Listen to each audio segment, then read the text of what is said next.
자, 여기 한번 보겠습니다. 이게 보시면 아까 말씀드린 여기 서로 다르면 얘를 납세 의무자로 한다 했잖아요. 실제 소유자. 이게 어떤 경우냐면 이런 겁니다. 예를 들면 여기다 그냥 이렇게 보면 얘가 6월 1일 현재 누가게요? 사실상 소유자가 납세 의무자라는 얘기잖아요. 그죠? 근데 이게 이제 어떤 경우냐면 얘네 둘이 매매를 하겠죠. 이렇게. 얘네 둘이 매매를 이렇게 했어요. 매매를. 이렇게 매매를 했는데 계약서를 쓰겠죠. 이 계약서. 그죠? 근데 계약서 잔금날짜 이렇게 쓴 거예요. 이렇게. 그러니까 을이 갑으로부터 부동산을 취득하면서 잔금 날짜를 5월 31일로 쓴 거죠.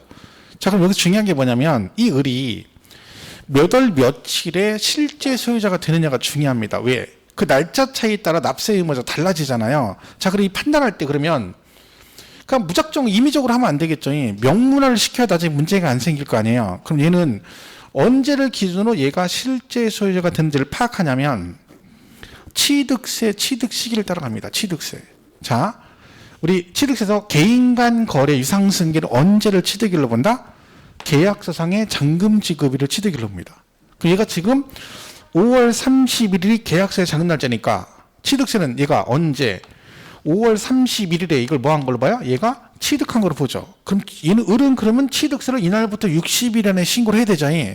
자, 그럼 재산세도 이 취득한 날이 5월 31일이니까 재산세도 얘가 5월 31일에 뭐가 된 걸 본다는 거야. 사실상 소유자가 된 걸로 보겠다는 뜻입니다. 그냥 등기를 했건 안 했건. 그러면 이 논리대로면 을은 5월 31일에 뭐가 된 거예요? 사실상 소유자가 된 거죠. 그러면 납세 의무자가 6월 1일 현재 실제 소유자가 납세 의무자니까 누가 재산세 납세 의무자가 된다는 뜻이에요? 을이라는 얘기죠. 여기까지 이해가시죠? 자, 그럼 이 상태에서 얘가 납세 의무자인데 이제 보세요. 자, 6월 1일 됐습니다. 근데 얘가 등기는 얘 앞으로 돼 있던 거잖아요. 그죠? 등기까지 얘한테 같이 넘어갔으면 둘이 일치하니까 상관이 없는데 잔금 날짜는 이날인데 6월 1일 날 등기가 안 넘어갈 수도 있잖아요. 을 앞으로. 그죠? 왜? 여기서 장부 실제 돈 주고 등기하다 보면 못 넘어가죠. 그래서 아직도 등기가 누구 앞으로 돼 있다? 갑. 그죠? 얘를 뭐라 그래요? 공부상 소유자 그러는 거예요. 자, 그럼 이런 얘기죠. 매매 등으로 소유권 변동 사유가 발생이 됐는데 등기가 이행되지 않아서 실제 소유자와 공부상의 소유자가 서로 다르게 되면 누구를 납세 의무자로 하겠다? 사실상의 소유자를 납세 의무자로 하겠다. 그게 이 말입니다. 여기까지 이해가시죠? 자, 그럼 여기서 을이 납세 의무자니까 세금이 누구한테 나와야 돼요? 을한테 나와야 되죠. 자, 그럼 이 상태에서 공부상 이 앞으로 돼 있고 실제는 이게 서로 다를 때 누구한테 재산세가 나올까요? 실제로 원래 을이 내야 되는 거 맞죠? 누구한테 나온다? 갑한테 나옵니다. 금방 얘가 기록했는데 왜 세금이 얘한테 나올까요? 다르게 표현해 볼게요. 이렇게 둘이 매매했죠? 등기는 아직 안 됐죠? 안 넘어갔죠? 그러면 은평구에서 얘네 둘이 매매했는지 안 했는지 알아요? 몰라요? 모르지. 어떻게 알아요? 지네 둘이 만나서 돌다방에서 만나가지고 쌍화차 마시면서 계약서 썼는지 어쩐지 알 수가 없잖아요. 그죠? 그러니까 얘는 뭐야? 모르니까 세금 부과하려고 보니까 아직도 누구 앞으로 돼 있어? 갑 앞으로 되는 거지. 그래서 갑한테 세금이 나옵니다. 자, 그럼 여기서 누가 지금 억울한 거예요?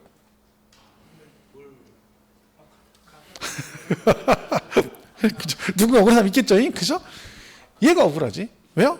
법대로 하면 누가 내요? 얘가 납세 의무자라고 했잖아. 근데 얘한테 세금이 나는 거예요. 얘는 억울하죠. 그러면 얘가 세금을 안 낼 수 있는 방법, 즉 얘한테 세금이 나오게 하려면 은평구가 왜 갑한테 세금을 부과했다고요? 이 사실을 모르기 때문에 그런다 했잖아요. 그럼 이 사실을 알면 누구한테 부과하겠어요? 을한테 부과하겠죠. 그럼 누군가 가서 전문용어로 이 변동 사실을 일러야죠. 누가 가서 일러? 아쉬운 놈이 일르겠죠. 아쉬운 사람이. 누구겠어요? 갑이지. 왜? 을은 아쉬울 거 하나도 없어요. 왜? 자기가 원래 납세 의무자인데 얘가 신고를 안 해버리면 몰라요. 그럼 얘는 가만히 있는 거, 숨도 안 쉬고 가만히 있는 겁니다. 그죠? 자, 그러면 얘가 아쉬우니까 얘가 가서 신고해야 되는 거야. 그럼 얘가 가서 신고를 하면 얘한테 나오는 거고, 만약에 얘가 신고를 안 해버리면 누가 내야 돼? 공부상 소유자가 세금을 내야 되는 겁니다. 자, 그래서 신고를 하죠. 근데 신고를 아무 때나 가서 막 하면 안 되죠. 막 고지서 작성해서 은평에다 막 붙이러 나가는데 갑자기 갑이 와가지고 아이고 내가 깜빡 잊고 바빠서 신고 못했다고. 그죠? 진짜 내게 아니고 얘한테 매매해서 얘가 실제 소유자라고. 그럼 어느 세월에 세금을 걷겠어요? 날짜가 정해져 있습니다. 자, 우리 날짜는요, 재산세는 이렇게 기억하시면 돼요. 재산 날짜가 5일하고 10일 있거든요. 다 5일, 10일이에요. 5일, 10일. 그죠? 그럼 얘는 이렇게 기억하면 돼요. 이렇게 해서. 그러니까 이런 얘기죠. 과세권의 시군구를 말겠죠. 시군구. 그죠? 그러니까 여러분이 은평구청에 여러분이 가서 뭘 신청도 하고 뭐도 신고서도 내고 하는 것들은 10일. 그러니까 우리가 가서 하는 건 10일이고, 거꾸로 얘네들이 우리한테 뭘 보내고 통지하는 건 5일이에요. 자, 은평구청에서 시군구에서 여러분한테 뭘 보내고 통지하는 건 5일 안에 하는 거고, 우리가 가서 뭘 하는 것들은 우리는 바쁘잖아요. 그죠? 그러니까 우리는 며칠 안에? 10일 안에. 얘들은 이미 진행할 걸 다 알고 있으니까 5일 안에 보내는 거고, 우리는 하다 보면 바쁘잖아요. 이것저것 해야 되니까. 그죠? 그래서 바쁘니까 못 해. 그러니까 며칠 안에? 10일. 이 날짜는 이렇게 얘기하시면, 우리가 하는 건 10일, 걔네가 하는 건 5일. 이렇게 얘기하시면 돼요. 자, 변동사실 신고해야 되죠. 누가 하는 거예요? 우리가 하는 거요? 은평구가 우리한테 신고, 우리가 가서 은평구에 신고해요. 우리가 가서 신고하네요. 그럼 며칠 안에 해야 돼요? 10일. 우리가 하는 건 10일이죠. 그죠? 그래서 10일 안에 신고를 해야 돼요. 자, 날짜 한번 정리해 볼게요. 10일, 5일을 연습 한번 해볼게요. 우리 물납이라는 격이 있다. 물납은 세금 뭘로 내요? 물건으로. 근데 물납은 여러분 무조건은 안 해주겠죠. 그죠? 그래서 물납은 금액이 넘어가면 신청을 해요. 신청. 납부기 한 몇 일 전까지 물납을 신청을 해야 될까요? 물납 신청은 누가 하는 거야? 우리가 하는 거잖아. 그럼 며칠? 10일 전. 그러니까. 그럼 물납 받은 은평구에서 그냥은 안 해줘요. 왜? 물건에 하자가 있을 수 있잖아. 그죠? 그러니까 물납 허가 여부를 결정해서 통지해줘. 며칠 안에 통지해줄까요? 그렇지. 5일 안에 해줘. 불허가 통지가 났어요. 야, 이건 안 돼. 문제에 하자가 있어. 그러면 다른 걸로 바꿔서 변경 신청할 수 있어요. 며칠 안에. 그렇죠. 이것도 우리가 10일이죠. 자, 고지서가 나옵니다. 이거 시험 많이 하죠. 모든 세금 고지서는 미리 보내야 돼요. 그죠? 그래야 갖고 있다 세금 낼 거 아니에요. 고지서는 납기기 시 몇 일 전에 발부를 해야 될까요? 그쵸? 5일이지. 왜? 고지는 걔네가 보내잖아. 그러니까 납기기 시 5일 전에 발부하면 산 넣고 물 건너 바다 건너 우리 집까지 오늘 2박 3일 걸리고 내일 모레부터 내면 되는 거예요.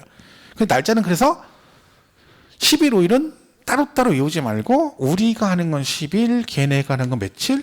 5일 이렇게 정리를 하시면 됩니다. 그래서 이건 우리가 신고하니까 10일 안에 신고를 하시면 됩니다. 자, 그러면 속으로 자신감이 생겨. 이거 알았어. 우리가 하는 건 10일, 네가 하는 거 5일. 이게 냈죠? 이게 딱 나왔어. 그랬더니 뭐라고 하나? 10일. 그렇지.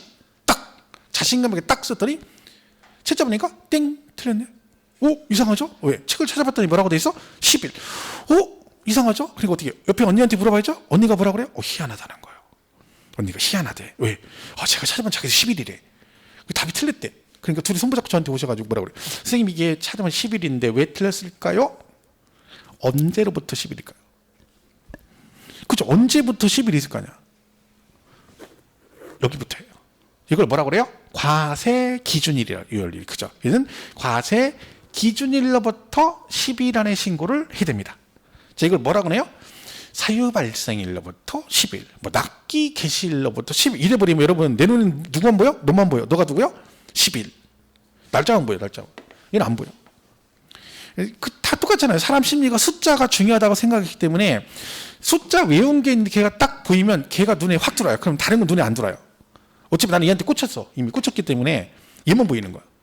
그래서 이걸 10번 읽어도 안 보이는 거예요. 얘는 안 보이죠. 왜 관심이 없는데. 내 눈은 누가 보여? 너만 보인다니까. 똑같다니까. 그러니까 모든 게 그래요. 우리 옛날에 연애할 때도 그렇고 공부도 그렇고 애정을 가지고 이렇게 바라봐줘야 얘들도 보답을 하는 거지. 어쩌다 한 번씩 그냥 가면 한 번씩 아는 체 하면서 시험 볼 때 가서 그날만 막 격하게 아는 체 하면 애들이 얼마나 부담스러워요. 생전 안 보다가 시험 보러 가니까 막 친한 척에 막 세법을. 그 애들이 부담스럽죠. 왜 이러니 피하지. 평상시 자꾸 봐야죠. 이것도 마찬가지예요. 얘는 잘 안 봐요. 여러분 공부할 때 숫자만 외우거든요. 난 아닌데 난 차별 안 했는데 이거 한 번 읽고 얘는 10번 읽어요. 심리가.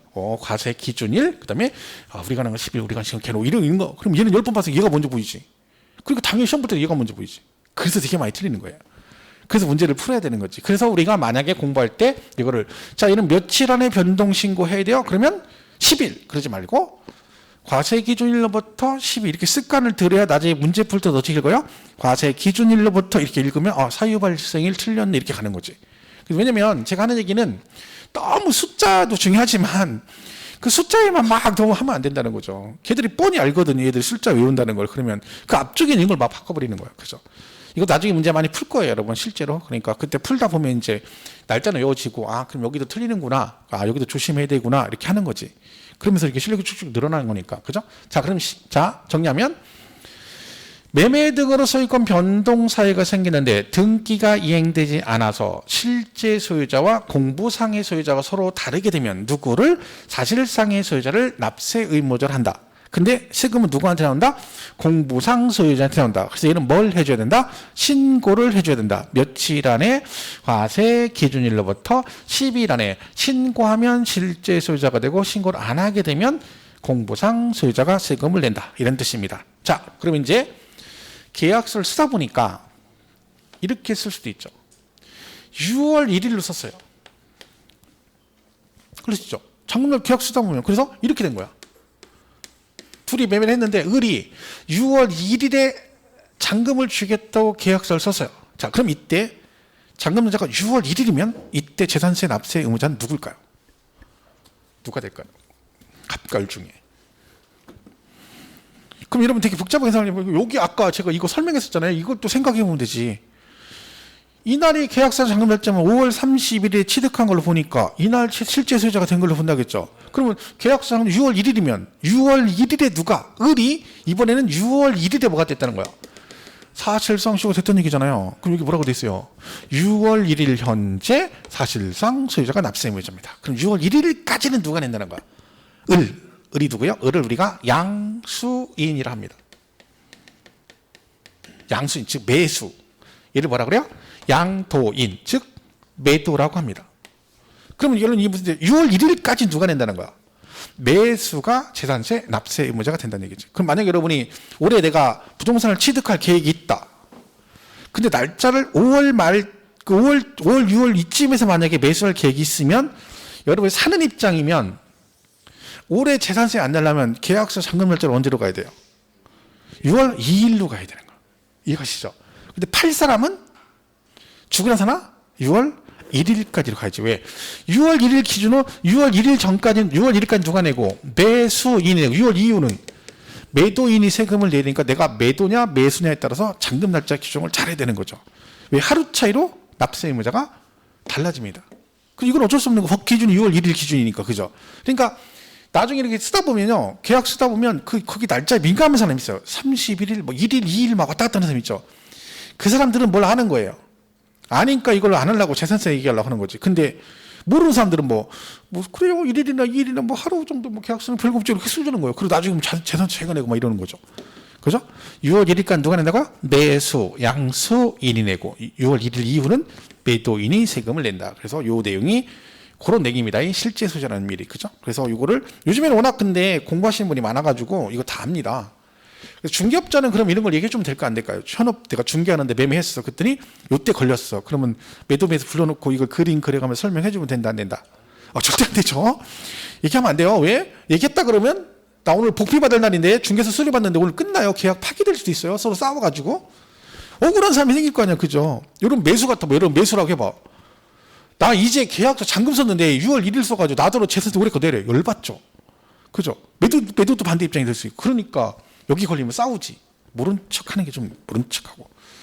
그죠? 중개소를 받고 나머지 일은 이렇게 싸워 이렇게 해야지. 괜히 뭐 아는 거 나왔다고 좋다고 또 설명하고 막 굳이 줄고 막 그래프 그려가면서 막 수직선 그리면 설명할 필요가 없습니다. 중개사적 의무는 아니니까. 그죠? 자, 그래서 206페이지 원칙 거기 1번에 뭐라고 돼 있어요? 사실상 소유하고 있는 자. 그래가지고 재산세 과세 기준일 현재 재산을 사실상 소유하고 있는 자는 재산세를 납부할 의무가 있다. 그래서 누가 게요? 실제 소유자가 납세 의무자가 된다는 뜻이죠. 그래서 거기 강력전 29페이지 표 있습니다. 그죠? 거기다가 뭐 여러분 나중에 체크하시면 되죠. 실제 소유자 그런 뜻이다. 그죠? 그런 얘기고. 그다음에 1번에 공유재산이라고 돼 있죠. 공유재산. 자, 이거는 이런 거 여러분 왜 가불이 공동명의라는 거죠. 말 그대로 공동소유. 그죠? 이런 거 있죠? 이때 재산세를 누가 내느냐 그런 거죠. 얘는 지분에 따라 됩니다. 세금을 계산하고 나서 뭐 했다고요? 지분에 따라서 각자 자기 지분대로 세금을 내시면 돼요. 그러니까 원칙은 그런데 자, 근데 지분 표시가 없으면 어떡한다? 균등. 보통 여러분 지분 표시를 잘 안 하죠.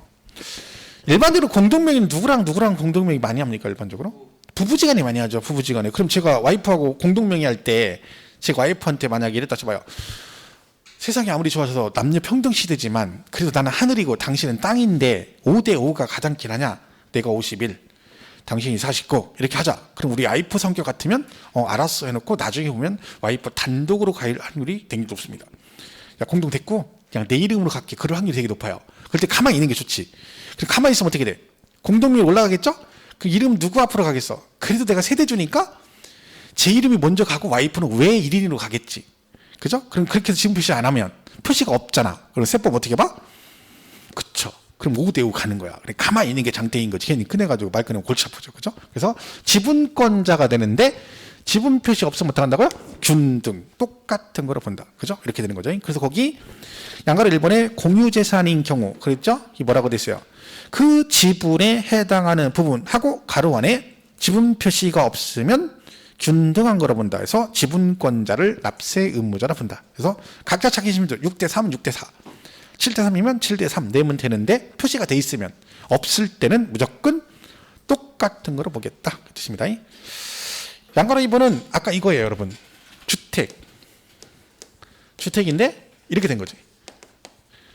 이렇게 다른 거. 그럼 아까 세금 어떻게 한다 했죠?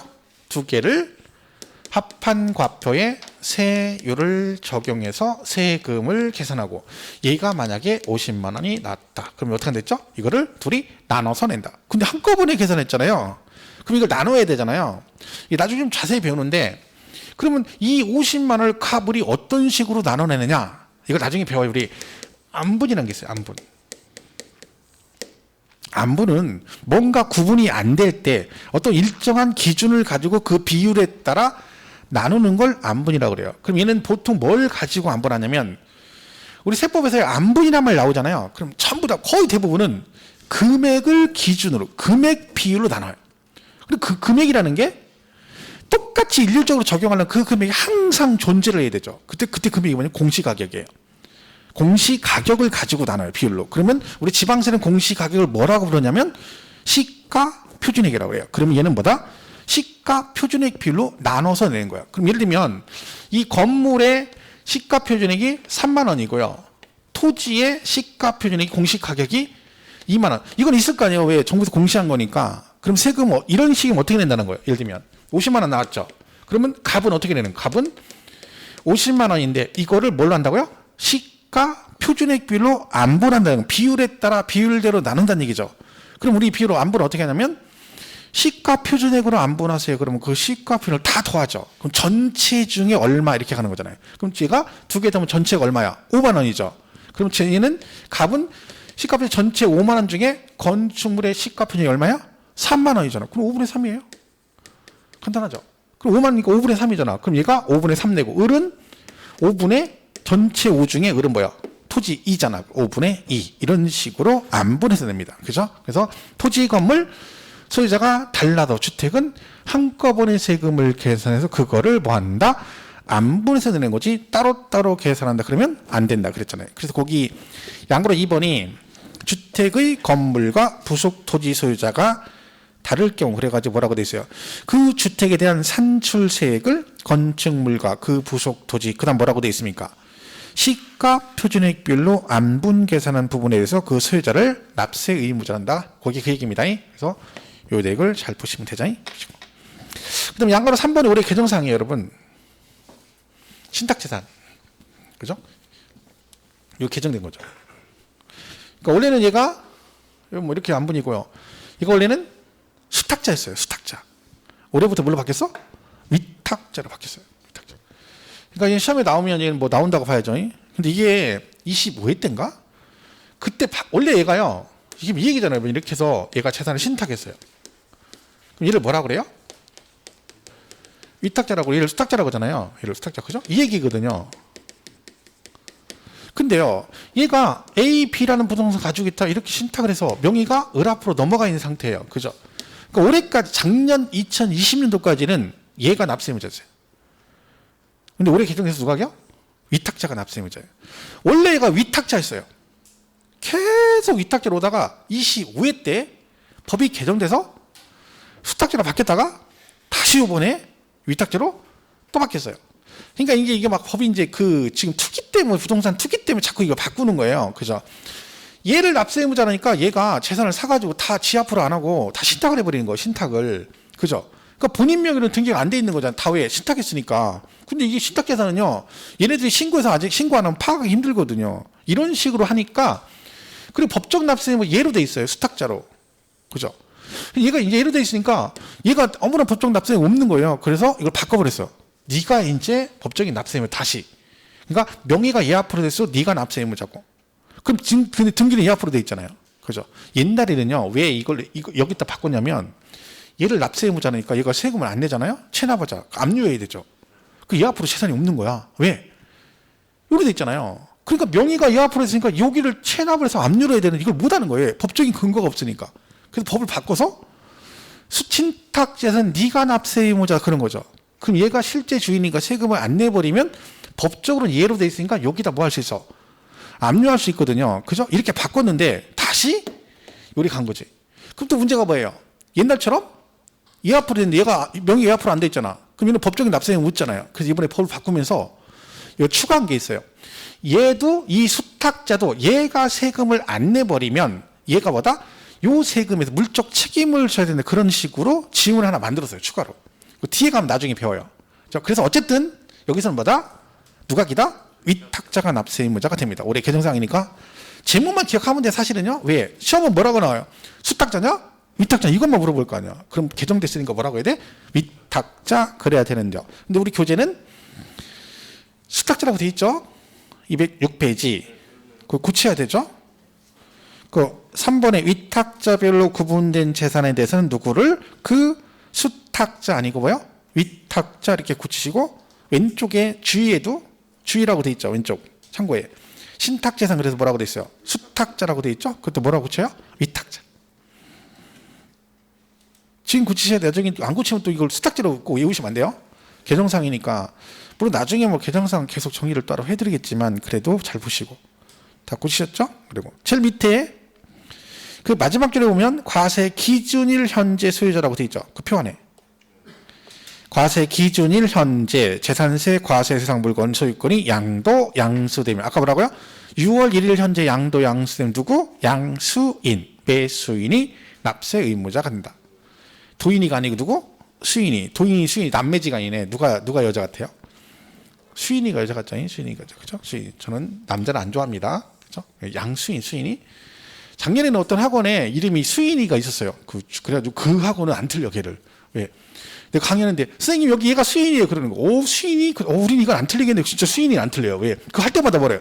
수인인 거죠. 양수인, 수인. 이름 이쁘네, 수인이. 그죠? 수인이가 내는 거, 도인이가 아니라. 그죠? 수인이 받은 사람이 낸다. 이렇게 기억하시면 되죠. 자, 오른쪽 207페이지 예배. 다음의 경우는, 자, 1번 보세요. 공부상 소유자.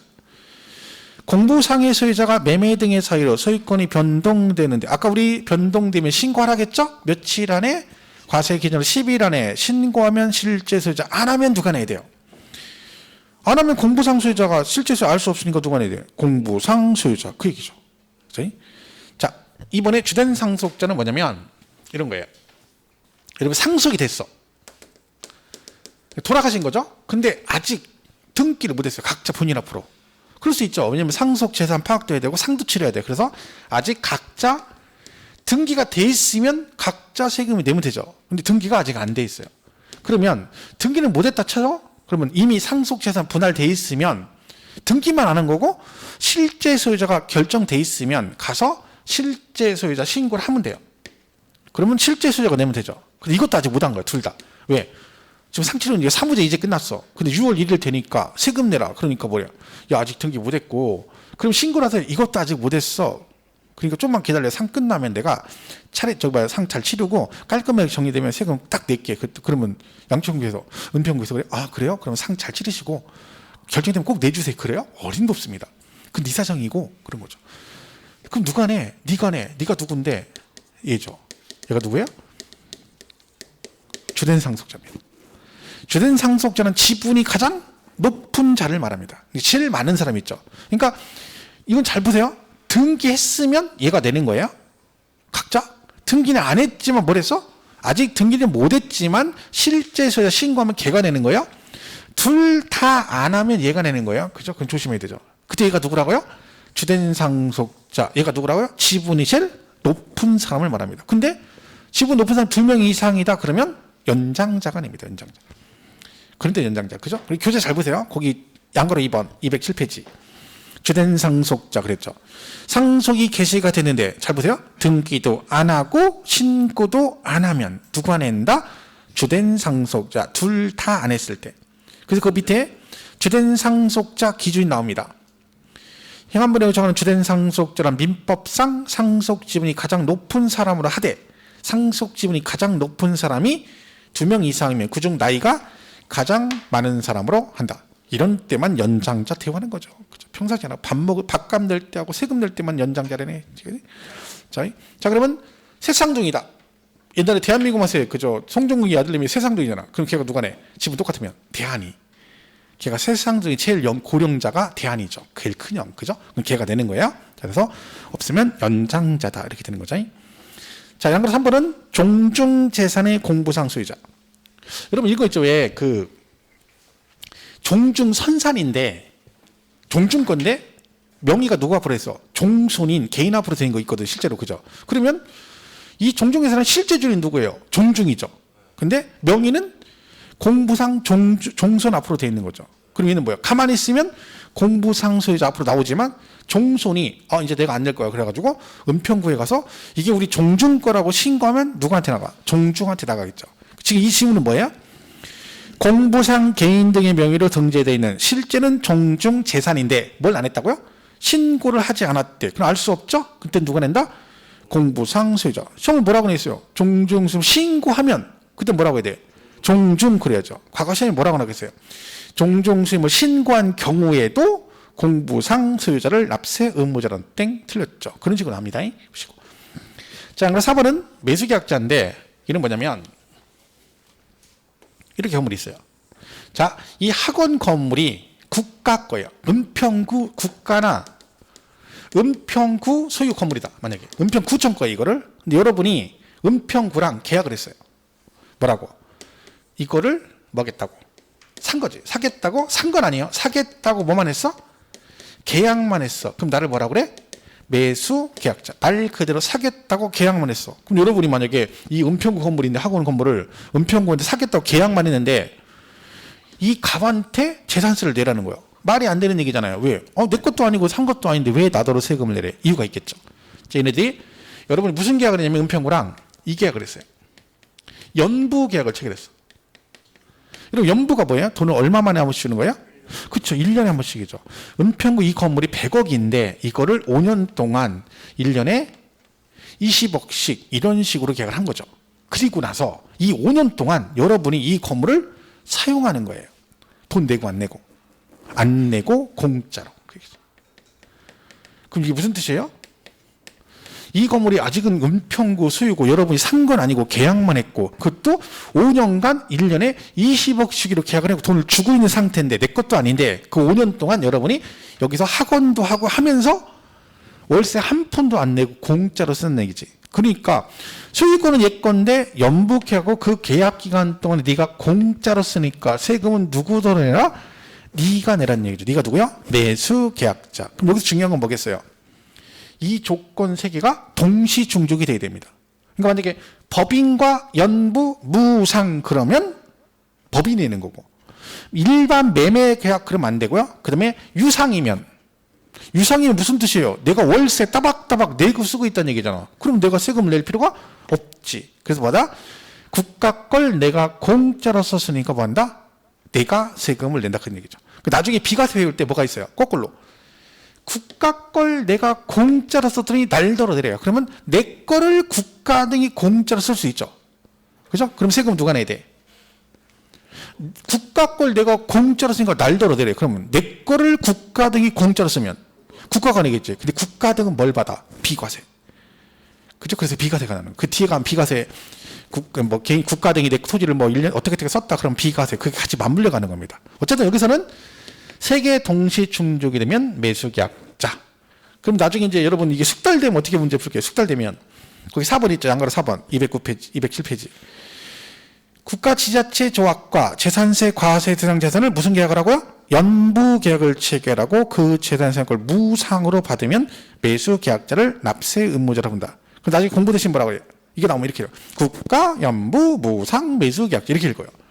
건성으로. 그럼 나중에 어떤 현상이 일어나는지 아세요? 국가 연부 무상 매수 계약자까지 읽고 그 뒤에 매수 계약자가 밑에다가 납세 의무를 지지 않는다. 그러니까 납세 의무가 없다 이렇게 써놨어요. 근데 여러분 어디까지만 읽어? 국가, 연부, 무상, 매수계약. 오 맞았어. 맞긴 뭘 맞아요? 그 다음 뭐라고 돼 있어? 얘가 납세 의무가 없대잖아. 그럼 틀렸잖아. 근데 거기까지 읽어. 가. 그러니까 그만 가. 대충 읽는 거지. 계획. 한국말은 끝까지 가봐야 돼. 그게 중요한 거예요. 한국말은요. 1시간 내내 10배를 타다 나갈 때 한마디 하면 거짓말해. 뻥이다. 그럼 거짓말해. 그잖아요. 50분 열강하고 나갈 때 뻥이에요. 그럼 뻥인 거야.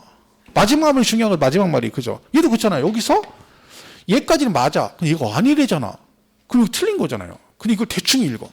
그게 걱정이니까 막 걱정만 속으로 공부해도 걱정이고 안 해도 걱정이고 그죠? 하면 안 하면 안 해서 틀리고 했더니 또 건성으로 풀어가지고 또 틀리고 미치겠는 거지. 그죠? 그래서 어느 장단에 맞춰야 되는지 모르겠죠. 그죠?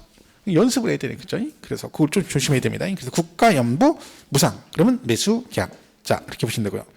그 밑에 보면 바로 밑에 보세요. 이렇게 있어요. 이 땅이 있어요. 이게 국가가 조성한 토지야. 국가 등이 만든 토지인데 갑이 이 토지를 무상으로 사용한다. 그럼 이 세금 누가 낼 것 같아요? 국가 등이 조성한 토지가 있는데 여러분이 그 국가가 조성한 토지를 공짜로 쓰고 있다. 그럼 재산세 누가 내야 될 것 같아요? 얘가 내야지. 왜? 똑같은 얘기잖아. 국가 등이 조성한 토지 내가 공짜로 썼으니까 뭔다? 내가 세금을 내야 된다. 작년 시험 문제에 지문 한 줄 나온 게 이거 나왔어요. 국가 등이 조성한 토지를 무상으로 사용권을 부여받은 경우는 그 무상으로 사용권을 부여받은 자 얘가 뭐한다? 재산세 납세 의무자가 된다라고 나왔죠. 그죠? 그래서 거기 그 얘기가 밑에 매수계약자 밑에 표 있죠. 납세 의무자 범위라고 돼 있죠. 거기 보면 국가 지자체 조합이 선수금을 받아 조성하는 매매용 토지로서 사실상 조성이 완료된 토지 사용권을 무상으로 받은 자가 있는 경우 그 자를 매수계약자로 본다는 얘기는 네가 세금을 내라. 그런 뜻입니다. 자, 뒷땅에 사업시행자 나오는데 이거는 여러분 좋아하시는 공법 있죠? 여러분 좋아하시는 공법에 그 건축법에 아니 도시개발법에 보면 그 도시개발 그 개발 사업의 환지 방식 나와. 환지 방식 그죠? 거기서 채비지란 말이 있죠. 채비지. 그 여러분 채비지가 뭐예요? 그거 있죠. 머릿속에 떠오르지만 설명할 수 없는 그죠? 그 채비지. 항상 우리가 그거죠. 머릿속에 떠오르는데 설명을 못 해요. 돌아버리죠. 딱 물어보면 그거 근데 말해봐. 그러면 가만히 있어봐. 이렇게 되는 거죠. 그러니까 시험 볼 때도 봤는데 이거 아는 건데 답을 못 찾아요. 그건 아는 게 아니라 있잖아요, 여러분. 아는 건 내가 입으로 뱉었을 때 입 밖으로 나왔을 때 걔가 정확하게 답변하면 걔가 아는 거예요. 근데 머릿속으로는 안다 그러면 아는 거 아니에요, 여러분. 그러니까 정리하는 게 제일 좋은 게 뭐라겠어요? 말을 해봐야 돼요. 그러니까 내가 배운 거 내가 오늘 다른 건 몰라도 아까 주택 그 토지금 하는 거 내 그거는 구분한다. 주택끼리는 합산하지 않고 주택은 토지금을 합산한다. 내 이거는 안다. 그러면 나중에 누군가한테 설명 한번 해보세요. 거짓말인가? 나는 분명히 이해했죠? 설명해봐. 안 나와요. 하다가 버벅거려. 그럼 그건 완벽하게 이해 못한 거예요. 그럼 나중에 어떤 현상이 일어나? 뒤에 가서 엉켜가지고 문제 틀게 하는 게 되게 많아요. 그러니까 제일 좋은 건 가르쳐보듯이 하는 게 제일 좋은 거예요. 사실은. 그러니까 이게 여유를 가지면요. 사실은 이런 게 좋아요. 발표 같은 게 되게 좋아요. 자, 이번에는 내일은 여기 납세 의무자 부분 와서 하셔야 돼요. 그럼 여러분 공부 어떻게 할 것 같아요? 지금처럼 지금 공부하다 설렁설렁 안 하죠. 왜? 이거 설명을 해야 되잖아. 그것도 남이 이해하도록 설명하려면 내가 그걸 정확하게 이해를 해야 돼요. 그럼 막 얘가 왜 그런지에 대해서 이해를 하겠죠. 막 그래서 가르칠 거 아니에요. 그죠? 그럼 그렇게 설명 공부해 보세요. 그건 빨아가지. 그 다음에 와가지고. 그런 식으로 공부를 원래 해야 되는 거야. 근데 지금 누구한테 얘기하면 좀 그렇잖아요. 여기도 뭐 얘기하다가 또 버벅거리면 안 되니까. 집에 가서 누구한테 하면 돼? 와이프한테는 맞죠? 장난하냐고? 그죠? 거울 속에 나한테. 거울 속에 나한테 얘기해봐. 그럼 여러분 오늘 해봐. 거울 속에 나한테. 자, 잘 봐봐. 오늘 내가 배운 거 주택 설명해 볼게. 이게 주택이 뭐냐면 야, 똑바로 좀 들어봐. 지금 얘기하고 있잖아. 자세가 안 됐어. 잘 들어봐. 주택은 말이야. 안 되겠다. 너 오늘 자세가 안 됐다. 나 배울 자세가 안 됐어. 내가 다음에 얘기할게. 이렇게 돼. 그래 어디까지 하는 거야? 자, 이게 말이야. 그러니까 여기까지밖에 모르는 거야. 진짜 해보세요, 정말로. 그러면 내가 얼만큼 이해하는지 알 수가 있어요. 그러니까 내가 알아듣는다고 이해하는 거 아니라 했잖아요. 제가 설명하는 걸 알아듣는다고 해서 그걸 100% 여러분이 이해하는 거 아니에요. 그러니까 그런 걸 한 번씩 해보는 거 괜찮아요. 좀 이해 안 되는 거 공부 좀 하신 다음에 본인 입 밖으로 한번 해보세요, 혼자. 조심하셔야 돼요. 어디 아무 데서 중얼중얼 하면 사람들이 쳐다봐요. 제가 어디 잘못됐나 해가지고. 그러니까 거울 보고 하는 게 제일 좋아요. 거울 속에 나한테 한번 해보시면 되죠. 그래서 그 부분을 잘 보시고, 사업시행자는 그러니까 환지 방식에서 공사비 명목으로, 그죠? 사업시행자가 공사비 명목으로 받은 땅을 뭐라 그래요? 체비지라고 그래요. 그럼 얘는 누구 거예요? 사업시행자 거죠. 그럼 사업 세금 재산세 중간에 돼. 사업시행자. 그래서 그냥 체비지 어쩌고 나면 그냥 사업시행자 그러시면 됩니다.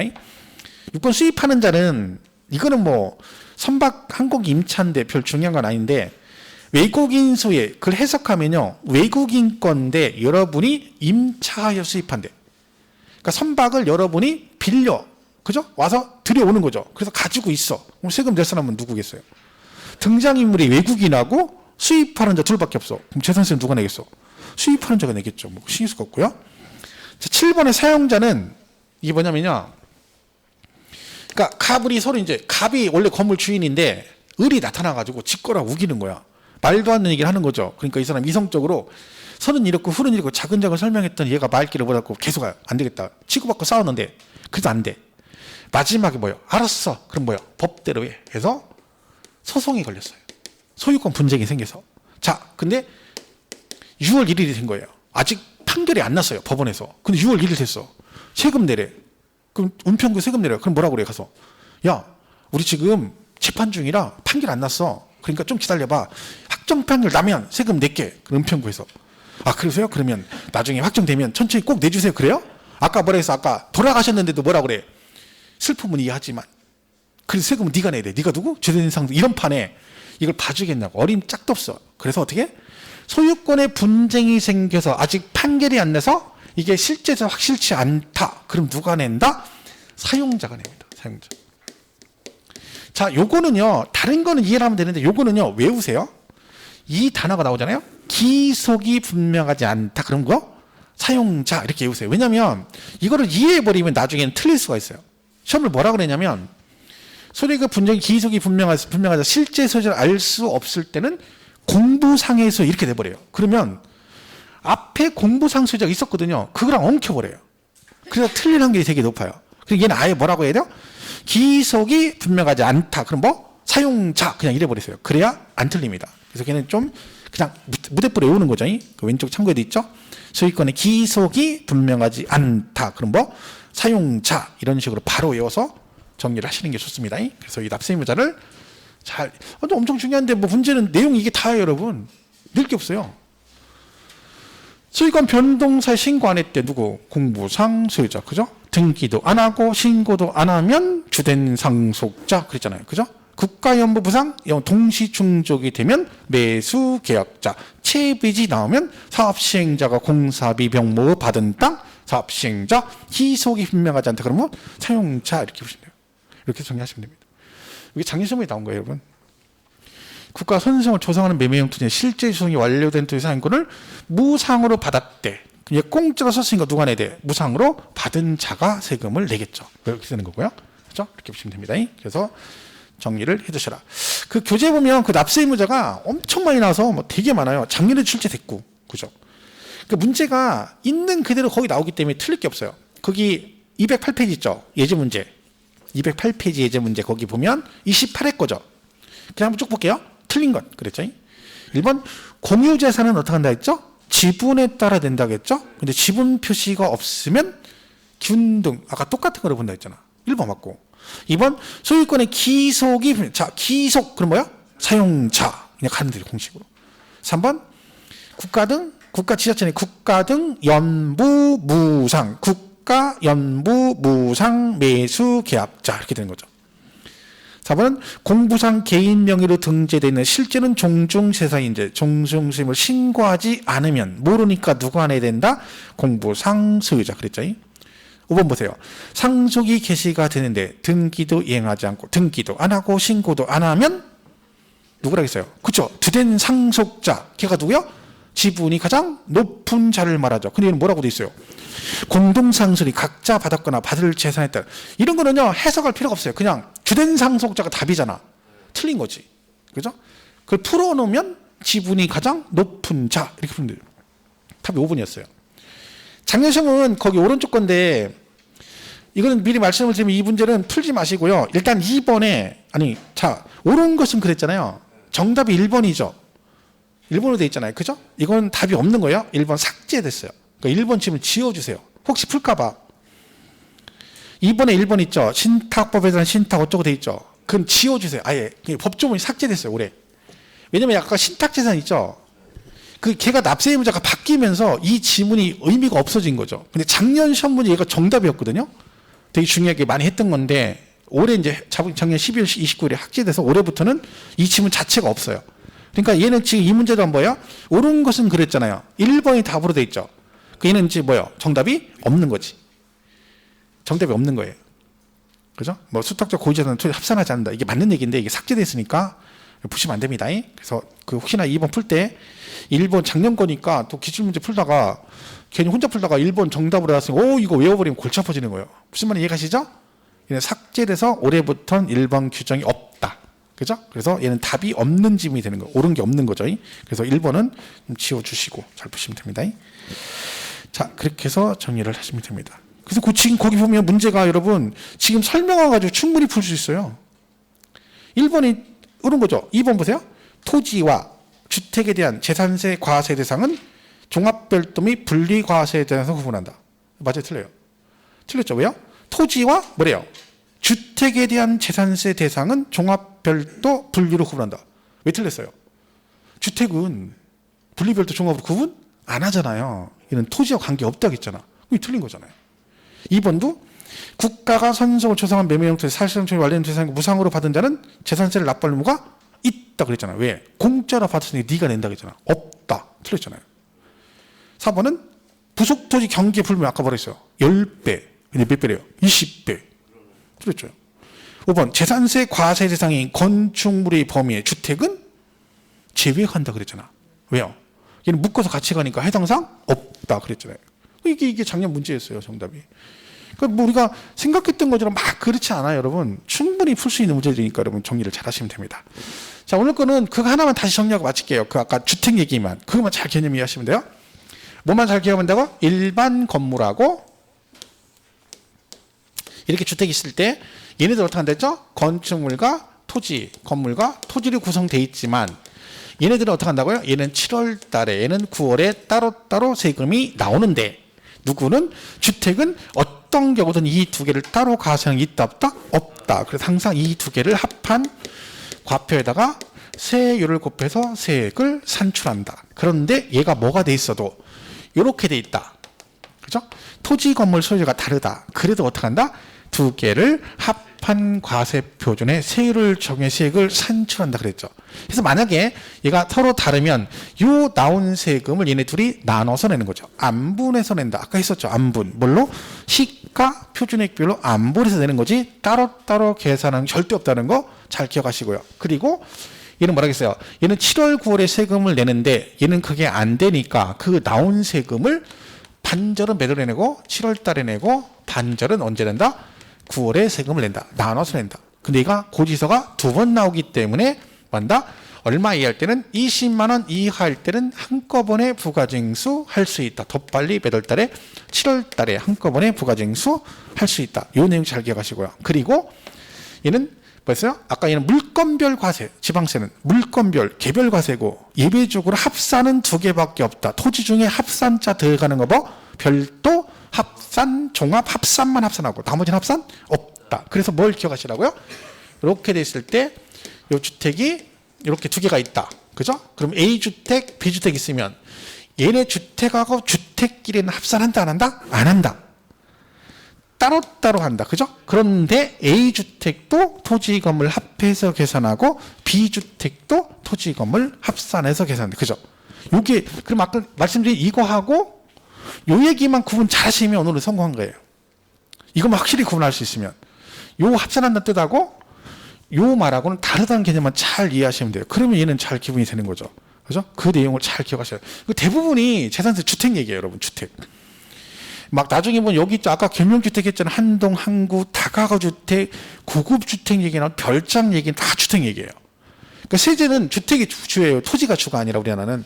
다 아파트에 관련돼 있잖아요. 좀 양도세도 그렇고, 그죠? 그래서 지금 말씀드린 요 개념만 잘 구분해 주시면 오늘은 큰 겁니다. 잘 정리해 주세요. 그래야지 나머지도 헷갈리지 않고 정리할 수 있습니다. 이렇게 해서 오늘 여기까지 정리를 하겠습니다. 그리고 다음 주는 명절이죠. 그죠? 그래서 구정이라 휴강을 하고요.